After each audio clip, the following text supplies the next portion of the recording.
Muito bem, hoje nós vamos fazer o resumo do capítulo 3, itens ambientes externos,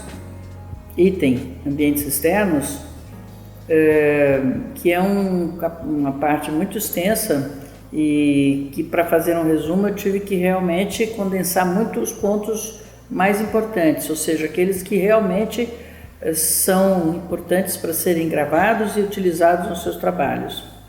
Nós fizemos questão de lembrar que os espaços arquitetônicos, estão sempre relacionados a ambientes internos e os espaços urbanos relacionados aos ambientes externos. Começamos a falar, como sempre, em todos os itens, a gente comenta os aspectos da beleza, do fundamento da beleza no nosso trabalho, lembrando que a beleza leva ao bem-estar, ao prazer, à felicidade, e que a única maneira de se produzir a beleza com mais facilidade no trabalho é juntando um arquivo visual de alta qualidade. E esse arquivo visual a gente consegue fazer com a observação do ambiente em torno da cidade, dos ambientes internos, fazendo uma seleção crítica e afinando o nosso olhar para que o nosso trabalho resulte produto de um arquivo visual bastante consistente e rico.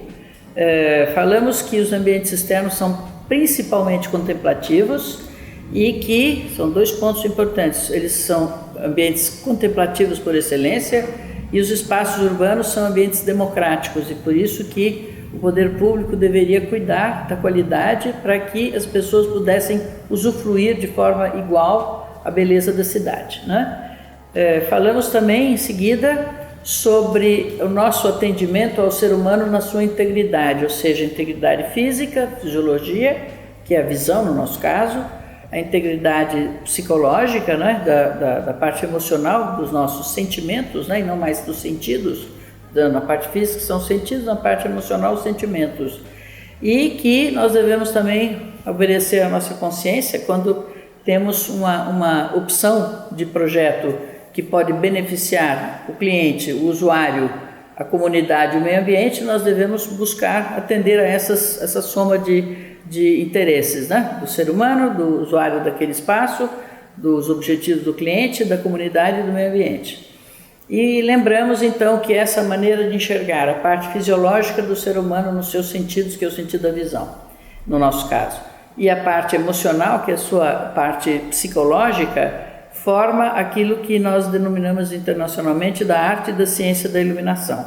Eu apresentei um quadro onde eu descrevo bem claramente como isso funciona na prática da nossa profissão, para que ficasse gravado, na lembrança que nós estamos permanentemente em contato com a ciência e, portanto, com a técnica da iluminação, para que a gente alcance os objetivos de projeto que são puramente de sensibilidade, de emoções e de beleza, mas uma coisa não prescinde a outra. E lembramos, mais uma vez, como falamos bastante em ambientes internos, que são as formas e as cores de qualquer ambiente, sejam eles internos ou externos, que definem esse caráter emocional de qualquer ambiente.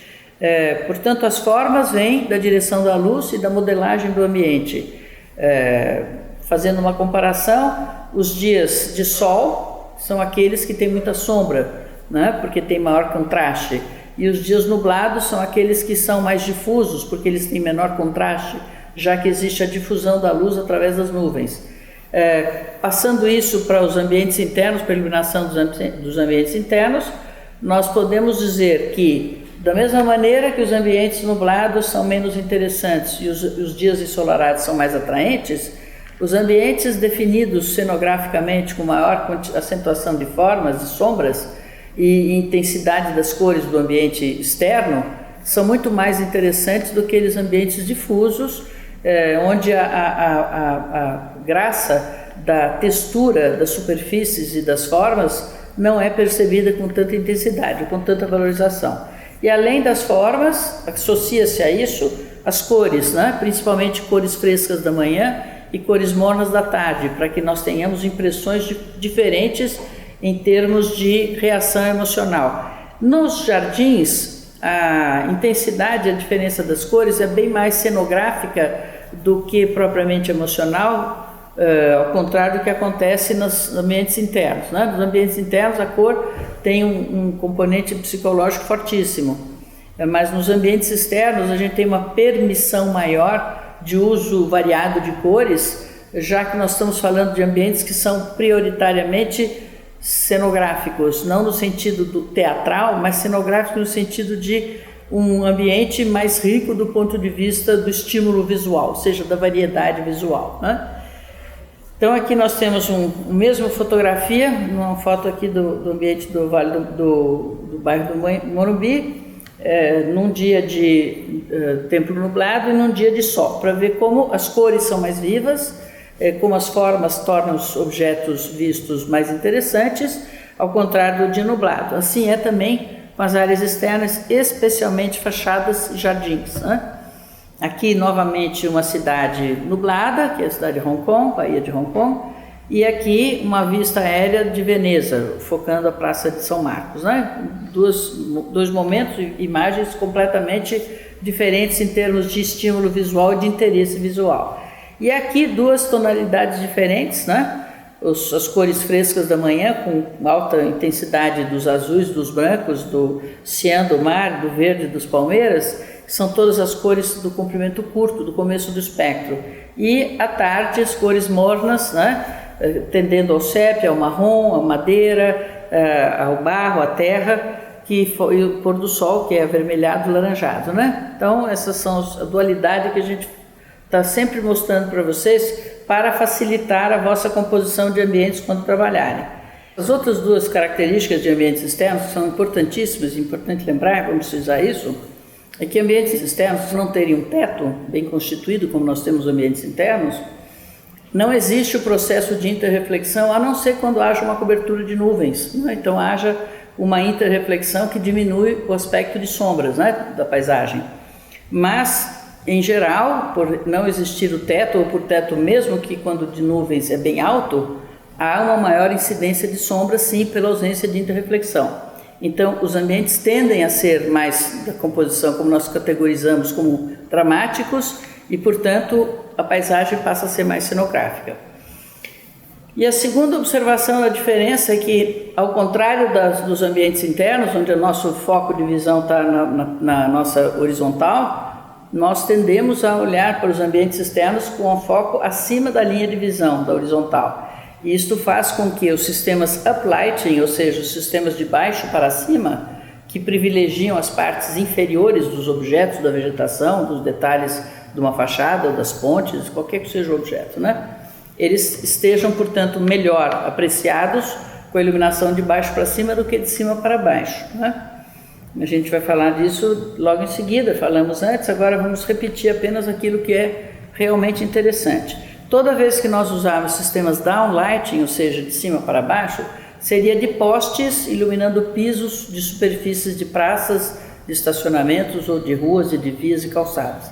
É a maneira mais usual. Então há uma diferença bastante grande, a incidência maior na cenografia da paisagem é feita por iluminação uplighting, e a iluminação downlighting é aquela iluminação de funcionamento mesmo, né? De visão, de segurança, tanto para pedestres como para veículos. Inclusive porque a luz de cima para baixo, como eu digo, no jardim principalmente, na parte contemplativa do jardim, torna os ambientes extremamente deselegantes e até desinteressantes mesmo. Então eu comecei a montar alguns quadros comparativos com fotografias próximas umas das outras, para que vocês pudessem, numa batida de olhar só, visse que o ponto de vista acima da linha de visão faz com que a luz de baixo para cima seja um privilégio para o resultado da fachada ou da vegetação. E a linha de cima para baixo é realmente destinada a planos de uso tanto de pedestres como de veículos. Algumas fotografias de sistemas de uplighting que são extremamente usuais, principalmente em fachadas e vegetação. E todas as vezes que nós falamos de vegetação propriamente dita, eu lembro que a gente tem a permissão da cor, da tonalidade da vegetação, porém, da tonalidade, quando eu digo, da variação, da cor fresca da manhã para a cor morna da tarde. Eu não costumo pintar a vegetação através de fachos luminosos saturados, né? Então, vamos deixar isso claro. Mas quando nós estamos próximos a uma área interna, ou seja, no ambiente de estar, ainda que numa área externa, próximos à casa, próximos a um terraço, um pátio qualquer onde haja convívio social, a luz morna é mais agradável do que a luz extremamente cenográfica, às vezes até branca, até um pouquinho prateada, para enfatizar alguma coisa da vegetação, porque ela é mais cenográfica, então ela é mais à distância do que próxima ao ambiente de convívio social. Mas nós podemos fazer sim uso acabei de falar da cor prateada, e aqui eu coloquei um resumo de variedade da tonalidade, porém dentro da variação natural da luz branca, luz dourada, prateada e dourada, fazendo uma composição como nesse quadro, no primeiro quadro aqui, é um partido do desenho, desenhando com diversidade visual. O segundo é um trabalho também da senhora Motoko Ishii, numa praça onde as árvores estão extremamente prateadas, exatamente para enfatizar o aspecto natural dessas árvores. Depois aqui, nos pontes e chafarizes, né, a gente pode escolher mais luz morna dourada, mais luz prateada, como se deseje, para compor a paisagem. Algumas vezes, né, como nesse quadro da Mesquita Al-Zayed em Abu Dhabi, o princípio dos lighting designers, né, Spears Major, que foi o escritório que fez o projeto, as cúpulas azuis da mesquita tem até uma variação no azul para dar um ar realmente de movimento nas cúpulas. Vejam a diferença entre manchas, que eu coloquei à direita, e uma variação muito inteligente, muito sensível, de alta sensibilidade visual, que é o tratamento das cúpulas, das abóbadas da mesquita de Abu Dhabi. Então, a riqueza visual não implica em manchas. A variação do desenho, da luz nas cúpulas é intencional e muito bem proposta. Manchas são coisas abomináveis, causam desordem visual, uma coisa que a gente deve buscar evitar sempre, não é? E por conta da abóbada escura, lembramos sempre o seguinte: qualquer luz que se coloque na vegetação, por exemplo, ou nas avenidas e praças, vai aparecer muito contra o céu escuro. Então a gente tem que dosar a quantidade luminosa, não só em relação à paisagem do entorno que é escuro, como também entre elementos da mesma paisagem, ou seja, reparem que as árvores têm uma composição razoavelmente boa com as pedras que estão ao lado, para que haja um todo harmonioso. As coisas têm que ser desenhadas e bem compostas, elas não podem ser iluminadas por inteiro ou com exagero, de maneira que um próprio elemento de uma pedaço da paisagem faça competição com o seu vizinho anexo, né? Outra coisa que a gente chama atenção é a diferença de luminárias de boa qualidade, quando elas não têm nenhum ofuscamento, como essas duas primeiras fotos, se comportam muito bem na paisagem, porque elas não se sobressaem contra o fundo e a vegetação, o piso e etc., os outros elementos urbanos. E aí, de repente, no caso aqui da Avenida Paulista, o poste tem um desenho tão formalmente presente, que num dia com um pouquinho de neblina, o volume desse contínuo de postes ao longo da avenida, pela lei da continuidade da Gestalt, né, parece um conjunto, um cordão luminoso, que não é nem um pouco agradável na paisagem noturna. Era melhor que nós tivéssemos alguma coisa parecida com a foto número 1, onde a gente não vê o facho luminoso emitido e vê a superfície embaixo iluminada, né? Então, esses contrastes exagerados têm que ser lembrados, porque a gente tem que dosar a quantidade de luz, porque qualquer luz numa paisagem mais escura da noite é muita luz, né? Então, nós falamos um pouquinho de luminotécnica também, enfatizando alguma coisa que eu enfatizo em todos os ambientes, em todos os quadros, em todas as premissas, que o ofuscamento direto é obrigatoriamente eliminável. Nós não podemos ter ofuscamento direto, particularmente nos ambientes externos, porque o contraste da noite escura exagera o efeito do ofuscamento, então qualquer luz ligeiramente mais brilhante será muito mais percebida por conta do fundo escuro. Então, as luminárias têm que ter perfeito controle do ofuscamento. A gente mostrou aqui o ofuscamento direto numa pista, né? Também numa infeliz solução de iluminação rasante ao piso, né? Ainda mais com automóveis, o automóvel é alto, ele encobre a luz, não poderia ser usado de maneira nenhuma, né? E lembrando também que não só o ofuscamento é importante, mas também que a composição das fachadas, o brilho dentro de uma mesma fachada deve ser composto com a sua arquitetura. Então a gente mostra aqui uma fotografia do Copacabana Palace com uma iluminação muito adequada e suave, e depois um conjunto de hotel onde todas as torres da arquitetura são iluminadas com linhas luminosas exageradamente claras, fazendo com que haja uma distorção da própria arquitetura. Também é um exagero, é horrível, a cor azul é péssima. Enfim, nós temos que mostrar sempre que contra um ambiente de alto ofuscamento, a gente pode estudar soluções, como nessa passarela, de baixa luminância, ou seja, de pouco brilho, onde toda a pista é iluminada, mas nada incomoda a visão do transeunte, do usuário. Então, realmente, a definição de ofuscamento, a exigência do controle do ofuscamento é altíssima em ambientes externos. Aí nós falamos de todos os ambientes de áreas externas, né, que nós abordamos, que foram principalmente jardins, uma parte longa, né, fachadas e monumentos, que também são muito importantes para áreas externas, principalmente públicas, né, viadutos e pontes, espaços públicos. Os espaços públicos são inúmeros, mas nós selecionamos só as circulações de veículos e de pedestres, né, ruas, avenidas, vielas, etc., túneis, praças e avenidas, os parques, que são significativos nas cidades, né, e os grandes espaços urbanos. Então, os jardins são áreas predominantemente contemplativas, são áreas de relaxamento, de descanso, de convívio social e de contemplação. Portanto, a riqueza visual é a coisa mais importante do jardim. Então, as premissas estéticas são as mais importantes, a harmonia e o equilíbrio entre as formas e as cores tem, portanto, um papel muito importante.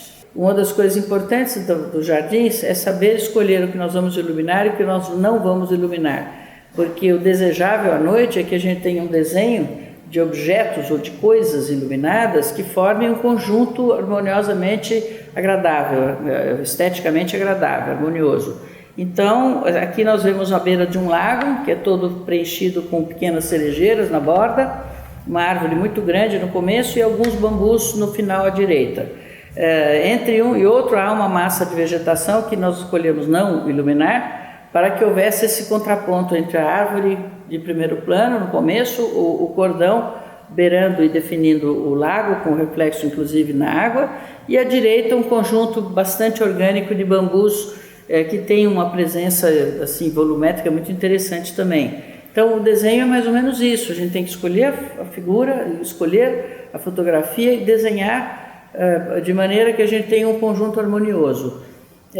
Falamos depois do que as pessoas chamam isso de passo a passo. Eu detesto a expressão passo a passo, como também não gosto da expressão de dicas, porque na arquitetura, na paisagem, nada se repete com essa simplicidade. Portanto, um passo a passo pode ser uma coisa muito perigosa, porque a gente pode ter situações que são diferentes umas das outras e o que vale numa sequência para um, talvez não valha para outro. Mas, de qualquer modo, nós dissemos como nós fazemos desde a concepção grosseira inicial, estudo preliminar do jardim, até o momento em que, depois que definimos o que vamos iluminar de fato, escolhendo as prioridades estéticas, né, da paisagem, o que nós vamos realmente iluminar, nós escolhemos os fachos, distribuímos as luminárias, o engenheiro elétrico de eletricidade fará a sua composição de circuitos e de quadros elétricos, e aí, quando tudo estiver estruturado, nós chegaremos, e as luminárias já deverão estar compradas, nós chegaremos ao jardim com pequenas estacas definindo a posição exata de cada uma das luminárias que foi prevista em projeto. O jardim é um elemento orgânico e nunca haverá uma absoluta coincidência de espécies e de locais daquilo que estava na planta para o jardim de fato, né? Essa sequência de atitudes e de atividades do jardim já foi demonstrada e nós faremos depois nas aulas práticas do curso maior de iniciação, que nós vamos fazer nas aulas práticas, nós vamos mostrar isso ao vivo em cores para que todo mundo consiga definir com clareza como é que nós fazemos para chegar da concepção à focalização final. Não preciso dizer que depois de fazer a luminária, colocar a luminária no lugar certo, nós temos que pegar uma a uma e focalizá-la na posição exata. Esse é um trabalho que o autor do projeto deve fazer, a menos que ele tenha equipes maravilhosamente já experimentadas e que possam fazer. Normalmente, quando tem um jardim muito grande, eu ensino, por exemplo, as meninas a fazerem palmeiras. Então a gente faz 2, 3, 4 palmeiras juntas e aí eles já são capazes de fazer as demais, né? Quando se trata de áreas muito grandes. Mas logicamente a gente tem que verificar depois, porque sempre pode ter uma pequena melhoria em alguma coisa, né? Que passou despercebida aos outros e os 6 olhos vêm melhor que 4, né? Então a coisa mais importante do jardim é justamente o aspecto cenográfico. E, em termos de premissas, valem as mesmas premissas que foram agora mesmo relembradas para ambientes externos de uma maneira geral. Ausência de cobertura, céu aberto, menor interreflexão, menor difusão da luz, portanto, maior quantidade de sombras, ambientes mais tendentes a dramáticos, melhor cenografia, né? Então, os ambientes são realmente mais interessantes pela ausência da cobertura. Alguns exemplos que eu resumi nesse quadro, para que vocês vejam a diferença entre o contraste, né, como é mais fácil obter o contraste e a ênfase dos objetos iluminados, no caso a vegetação, do que com o céu encoberto, né? E uma comparação dos jardins de forte contraste com jardins de iluminação homogênea, difusa, que são ambientes extremamente desinteressantes e desagradáveis, né? A outra coisa que enfatizamos, o ponto acima da linha de visão, a mesma coisa, a valorização do jardim é sempre de baixo para cima, não há como se fazer diferente, né? Mesmo quando se deseja a transparência de um arbusto, de conjunto de arbustos, eles todos têm que ser de baixo para cima pelo seu interior, né? Mas é estar fora da vegetação ou dentro da vegetação, é mais isso do que considerar a iluminação de cima para baixo. Eu faço sim iluminação de cima para baixo em alguns lugares de gramados em que as árvores são muito grandes e de vez em quando a gente sobe com um pontinho lá para cima para fazer uma iluminação bem suave de definição de piso de grama, vamos dizer. Podemos fazer isso, mas é uma solução muito rara, né? E o ponto de vista justamente nessa situação em que o ponto está no alto e nós estamos usando um sistema downlighting, é para coisas relativos a piso, né? Como nós mostramos aqui no quadro. Em relação a cores, vale a mesma coisa que nós falamos para ambientes externos, em particular, se nós falarmos de jardins para residências, próximos a terraços e a ambientes de estar, realmente as cores devem ser mornas, preferencialmente, né? E os ambientes contemplativos, nós já falamos de cores variadas, que pode-se escolher a coisa que se desejar, desde que não se faça aberrações como pintar a paisagem de verde periquito ou de azul celeste, tudo contínuo, né? Ou de roxo ou de violeta, etc., né? Nós estamos falando de cores não saturadas, né? As cores saturadas como essa da figura realmente devem ser evitadas, né? Reparem que aqui em cima nós temos uma foto de uma vegetação típica do Japão, onde a gente percebe claramente a diferença entre o tronco claro da árvore e as folhas vermelhas, que encantam a paisagem no outono. Então, aqui temos um exemplo de como funciona bem a iluminação de cores full spectrum, né? de cores brancas, ou mais mornas ou mais brancas, mas que não destroem a cor de cada parte da árvore, no caso, né? Aqui é o contrário, tudo fica tingido de verde periquito e numa composição horrorosa, inclusive a fachada da casa também verde periquito, muito mau gosto, na minha opinião, né?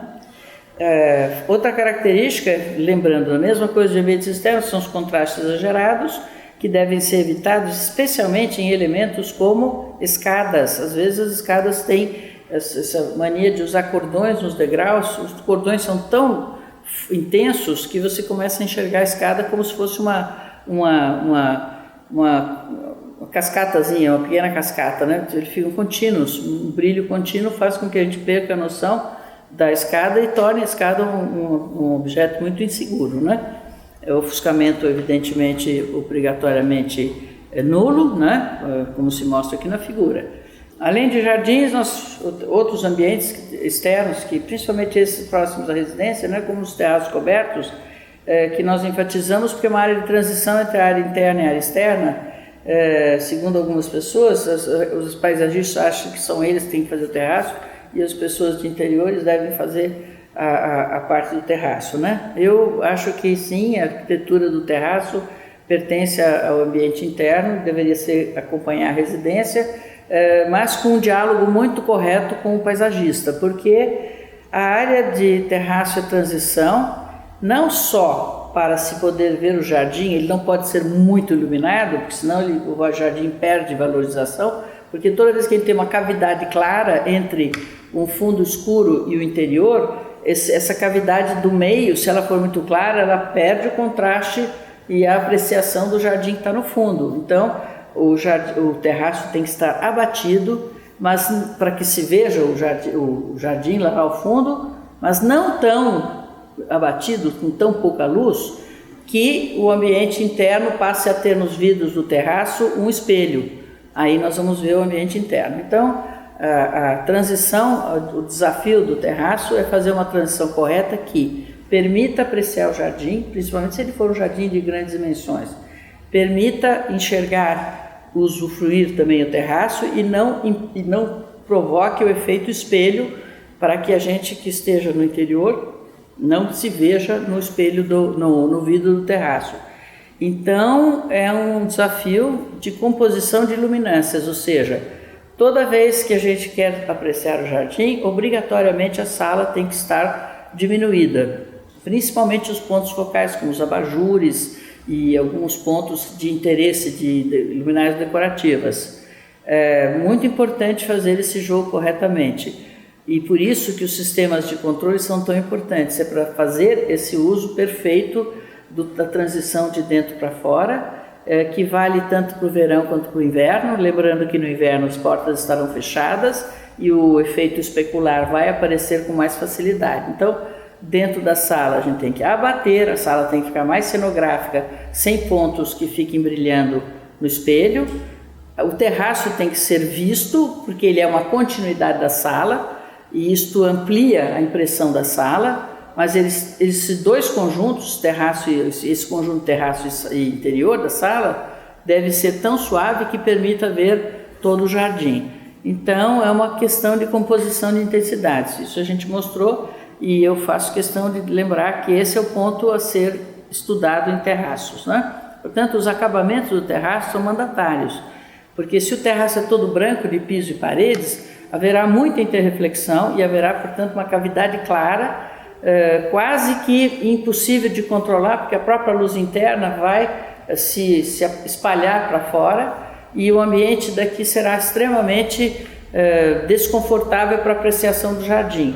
Então, o terraço com acabamentos de madeira é ideal, ou o teto qualquer com pintura que não seja tão branca, ou a iluminação que não reflita para o teto, para ele não aparecer muito no período da noite.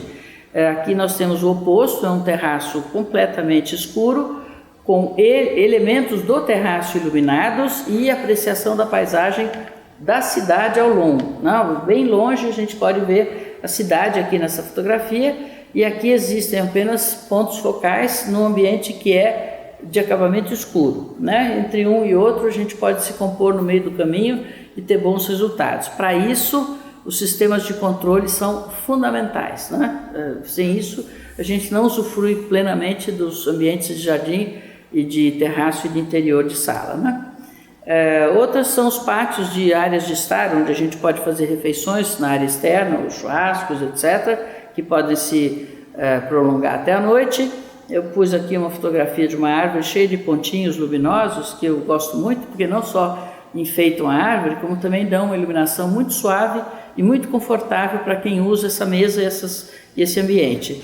Então, é um ambiente difuso, luz predominantemente difusa, para que as pessoas possam conversar, se ver, se enxergar, e é um ambiente extremamente agradável. Depois falamos de piscinas. Piscina é uma intenção importante, tão importante, e que na maioria das vezes é muito maltratado, porque hoje em dia as pessoas se preocupam muito com o acabamento e a cor da piscina. mas se esquecem que, se a piscina não for mais clara, qualquer facho luminoso interno à piscina, em acabamentos escuros, aparecerá como uma mancha no piso da piscina. E uma das coisas mais bonitas da piscina é mostrar a amplitude do acabamento da água, enfeitando uma determinada área, um pedaço do ambiente externo.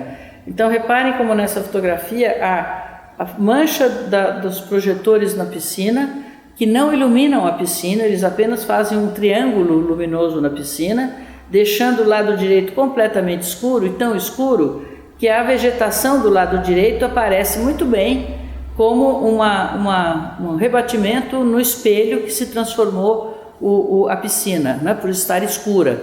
Então, o escuro, a água brilhante produz um espelho e, portanto, a vegetação iluminada é que está aparecendo na piscina. Então, essa piscina tem uma confusão de efeitos, um pouquinho de espelho, um pouquinho de luz dirigida ao piso, fazendo um recorte no piso da piscina, ao passo que aqui, no lado esquerdo, embora todo o terraço aqui seja coberto de madeira, que é um ótimo acabamento para o terraço, ele está fartamente iluminado. Aqui tem uma área branca muito mais valorizada do que a própria área da piscina. Deveria ser o contrário, na minha opinião, né? Então, se esse piso tivesse a tonalidade próxima da cor da madeira e essa piscina estivesse um pouco mais luminosa, suavemente iluminada, obviamente essa piscina teria um valor maior para esse ambiente, né? Daria um valor maior. Neste outro exemplo, em que a piscina aparece como um todo único, né? Embora haja uma mancha, porque o facho luminoso não foi bem selecionado, então ele acabou dando uma manchinha na piscina, mas existe a iluminação íntegra, digamos, da piscina como um elemento único. Então, como um elemento da paisagem, essa piscina é mais agradável do que a outra anterior, né? E aí nós lembramos que a piscina não precisa ser só a piscina, ela pode ser também um espelho, porque o efeito de rebatimento da vegetação em torno na água da piscina, quando ela não está iluminada por dentro, é muito bonito também. E por isso que nós vamos passar a falar de espelhos d'água, que são outro elemento importante na paisagem. O espelho, como a gente vê muito na natureza, é um elemento de muita riqueza visual, de muito interesse visual, como a gente pode ver aqui no Parque Nacional Torres del Paine, né? Então, quando a gente tem grandes espelhos d'água, aqui um espelho d'água dessa categoria, a vegetação interna tem que ser muito bem iluminada, de maneira a poder aparecer no rebatimento com a integridade da paisagem. Aqui temos uns aparelhos de iluminação, que são quase que umas motocicletas dentro da piscina, né, do espelho d'água. Eles aparecem mais do que a vegetação, quase. À direita a gente vê aqui, parece um flamingo, assim, um flamingo quadrado, né, que ele se rebate, inclusive, no espelho d'água, e ele aparece em duplicidade, então ele fica muito mais comprido, né. Então, do mesmo jeito que a gente vê o rebatimento da vegetação, do capim, gordura aqui desse capim, que eu não me lembro o nome agora, a gente vê o rebatimento dos projetores. Então, obviamente, esse é um projetor que joga luz para cima, para baixo, para todos os lados, e que não ilumina convenientemente a vegetação para que ela possa se dobrar no espelho d'água como a gente deseja, né? Enriquecendo a paisagem. Então, atenção ao facho e atenção à dimensão na verdade, essa vegetação é típica para ter iluminação interna ela, né?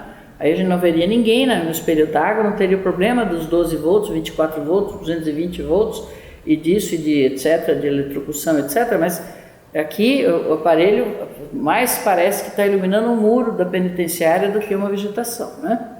As quadras esportivas, a gente falou rapidamente sobre o fato de que nas quadras de lazer é preciso tomar cuidado com a altura das luminárias, né? A posição das luminárias, quadras de tênis principalmente, a luz deve vir de cima para baixo, não de lado, que isso causa ofuscamento para os atletas, né? Para as pessoas que estão se divertindo jogando tênis ou basquete, o que for, vôlei, etc.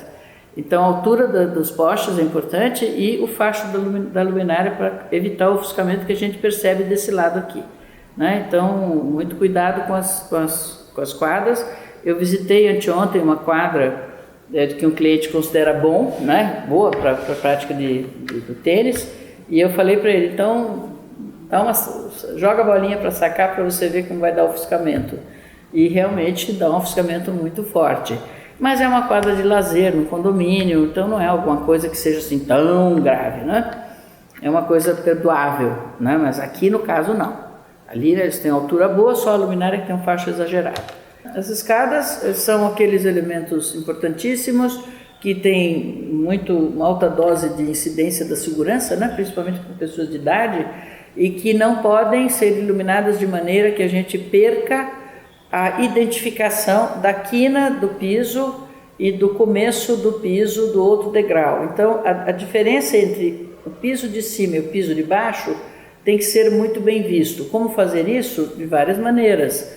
Porém, o que não se pode fazer é iluminar tanto lateralmente a escada que piso e espelho fiquem com o mesmo valor. Isso faz com que a plástica, a modelagem da escada seja destruída e, consequentemente, quando você olha, você vê uma superfície contínua e não percebe mais a diferença de degraus. Isso é que gera a insegurança na escada. Então eu mostrei, em contrapartida a essa escada difusa, cheia de luz, todo mundo igual, eu mostrei uma escada da fazenda que nós fizemos com luzinhas de balizadores de pequena altura, iluminando cada piso, mas aqui no caso o piso é um pedaço de madeira, ladeado de grama e de terra, e portanto há uma diferenciação quase que natural. Mas aqui eu mostrei mais para ver como a escada bem desenhada é mais interessante do que uma escada explodida onde todos os degraus têm o mesmo valor. Nas circulações nós fizemos menção, enfatizei bastante que a circulação não precisa estar iluminada por igual. A gente quer que as pessoas possam andar na circulação em segurança. Então, se a gente puder tirar partido de uma vegetação anexa, como aqui em Highline, em Nova York, é muito interessante. A gente vê o piso pelo negativo da valorização do jardim. Então, essa é uma solução muito bonita. A outra é uma solução de balizamento, um efeitozinho luminoso, que faz um desenho no piso. Eu não costumo usar isso, mas nesse caso aqui é bem simpático, né? É bem bonitinho. Só não colocaria essa outra luzinha aqui do lado, que é um outro efeito difuso, diferente desse. Esse da esquerda é muito mais simpático, muito mais bem resolvido. A luminária é muito boa, né? Porque o facho luminoso é rigorosamente igual um ao outro, né? Então a luminária é bastante precisa. E o lado direito era perfeitamente dispensável, né? Essas duas manchinhas aí, assim como as manchas do edifício, ali não tem interesse algum, né? E aí falamos novamente da vegetação do jardim, que é o item mais importante do ponto de vista contemplativo, esteticamente é o ponto alto de um jardim, mostrando como é importante ter uma valorização de baixo para cima, da textura, das sombras e que enfatizam a modelagem, o valor da textura do jardim, né? Como nessa foto, e em contrapartida de um jardim confuso, que tem muito pouca valorização da vegetação, e tem linhas luminosas contornando os pisos, que são pisos irregulares, né? Quer dizer, na verdade a linha luminosa enfatiza um desenho que não é bonito, né? Que é até desagradável, que poderia ser escondido, né? Se não houvesse a valorização pela linha da periferia, o piso passaria, essa conformação estranha nem seria enfatizada, mas com a linha luminosa criou-se o padrão de um desenho que é bastante feinho, né? Uma coisa que não tem muita graça, né? Aliás, eu detesto esse tipo de jardim, mas enfim, não somos nós que fazemos jardim, né?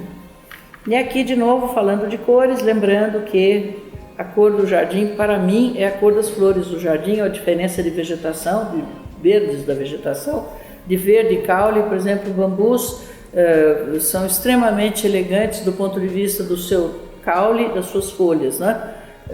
A gente tem que preservar o valor desses três elementos, né? O galinho, a folha e o tronco principal, para que as pessoas vejam a vegetação à noite no seu valor real. Aqui uma buganvília iluminada à noite, dentro de uma mancha de jardim, essa buganvília está bem na entrada da fazenda, de modo que é uma paisagem bem bonita para ser enfatizada, ao contrário do uso da cor saturada nos jardins, que eu considero algo extremamente desagradável e evitável, né? E aí com isso nós vamos acabar a parte de jardins e vamos começar a falar de fachadas e monumentos.